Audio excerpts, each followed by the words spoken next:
Hey YouTube, welcome back to my channel. It's your girl Ashley Williams. And listen, baby, I know. First of all, I'm late. Second of all, I'm giving you guys a video out of the order that I said I was. But listen, the other video is still coming, but I just didn't realize like how long it was gonna be and how much editing it was gonna be.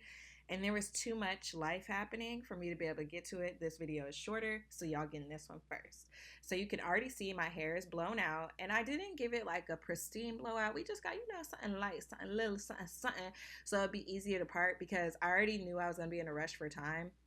And so I just, did a little blow dry. And listen, okay, you guys, is my hair like a little bit red or is that just like brown? Like, I don't know. My hair is deceiving because like it be looking black, but if I put like extensions in it that are not black, then it looks like crazy. Anywho, back to the topic. I'm gonna part my hair into three sections. So I'm gonna part down the middle, middle part bust down, important. And then I'm also gonna part from ear to ear at the crown of my head. And then once I do that, I did do a little bit more detangling just to make sure, like, when I go in to go part, I'm not hitting no kinks, girl, because nah, we ain't got time for that.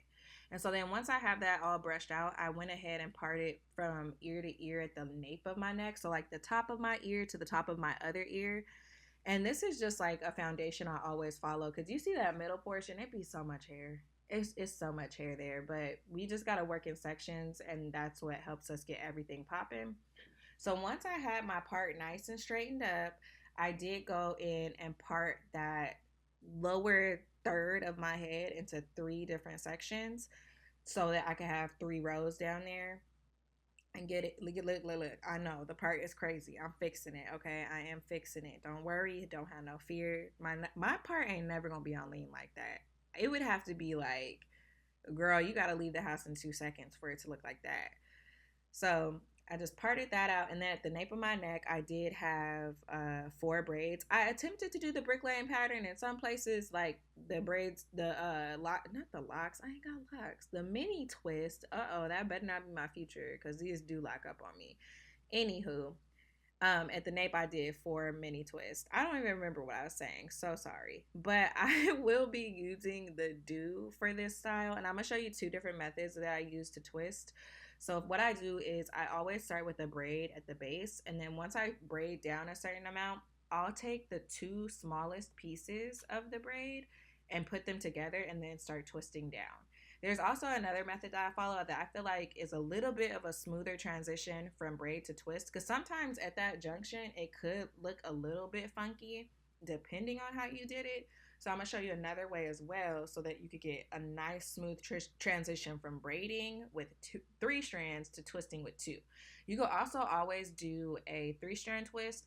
I personally did not have time for that because I am not fast at 3-strand twist. That a 3-strand twist always takes me so long. Anywho, let's get back on topic, Ash. So this is the other method that I wanted to show you. So I still do the same thing. I'm saturating my hair with some mousse, and then I'm braiding at the base. And once I get a certain point down the braid, like while it's still a braid, I'll make sure the biggest portion of the braid is in the middle. And once that like thickest part of hair is there, I'll split that into two and then add those two strands to the two outside strands of the braid and then start my twist. So in simple terms, split the middle, add it to the others, and then start twisting down. This will give you like a nice smooth transition from going from braid to twist because some like it honestly it's like hit or miss. Like sometimes it looks funny, sometimes it doesn't. Like it really just is up to how my hair wants to coil. But yes, those are the two methods. Another hot take, another tip is you can see how much the twist shrunk up. Like the ones that I just did, very long, thriving, very cutesy, right? But the other ones, they just suck up and go get little, right? But all my hair is gonna shrink. But if you want to avoid shrinkage, I would say use a cream-based product. I didn't have time to wait for a cream-based product to dry because like cream in my hair takes like 15 business days to dry. But if I put the dew mousse in it, my hair is drying like within an hour. So I opted for mousse, but I knew that was gonna get me shrinkage because you can see here like how much my hair reverts when I put the mousse in it, but it's because it's very watery. So if you use like a cream, you'll get a little bit less shrinkage and be able to maintain some of that elongation. But I wasn't going for that. I only blew dry my hair so that I could have an easier time parting. not so that I can have long hair. Because, like, quite honestly, I know I got inches. I don't need to prove it to no one. So we're just going on with the same process and then ensuring that we coil the ends. And then I do give a little pat pat, like, get your shit together, girl, get curly.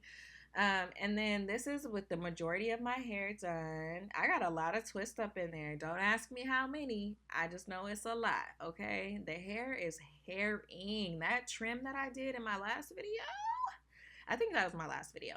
I'll link it so y'all can see it. But after I did the twist on this side, I was literally, I think I had like 2 hours left, and I was like, girl, you need to be done. So instead of doing mini twist here, I did cornrows and then twisted the ends of the cornrows so that it would blend in with the mini twist. Because, like, who wants to have braids and mini twists at the same time? Not me.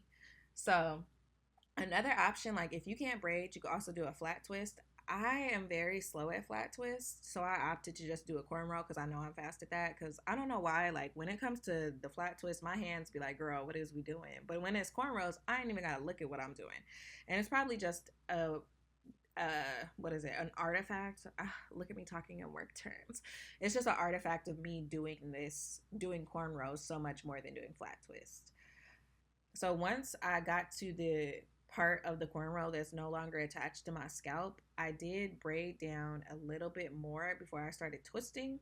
But when I got to the portion of my hair where I was going to do the twist, I used the same method that I showed you, where I have the largest piece of the braid in the center, split that piece into two, start twisting down and adding product. Because I already told y'all, it just gives a smoother transition when you go from braid to twist.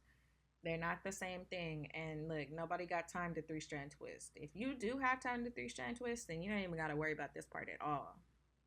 And then this is the last one. I was so happy to be on the last one, and my arms were burning so freaking bad. Like, I think my hands were actually sore this day. Like, I got to the wedding, I was like, dang, girl, like, your hands is a little bit sore from doing all of this. Also, another tip, if you encounter any kinks, like you see this kink that I encounter right here, detangle that first before you proceed with the braid, unless you just want to have knots in your hair and have your hair fall out. I know from experience, like, just listen to me, friend, okay? I'm just trying to help you out. I'm trying to help you keep your hair. I'm trying to help you thrive. But same method, just braiding down. And then, when I get to any kinks, detangle those first before proceeding. And then taking the middle piece of braid, splitting it in two, twisting down all the way to the bottom until we're done. And then when you get to the bottom, give it a nice little coil around your finger. Pat, pat, send it on its way.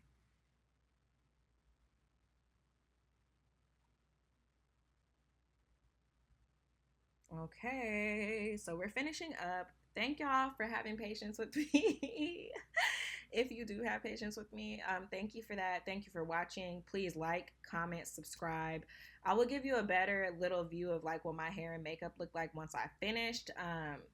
Because your girl was rushing. Oh, I forgot. I need to talk to y'all about doing my baby hairs. Oh, and Baskin Lather. Listen, as soon as this container gets low, I am ordering another one. This is hands down my most favorite edge control I have ever used in my life.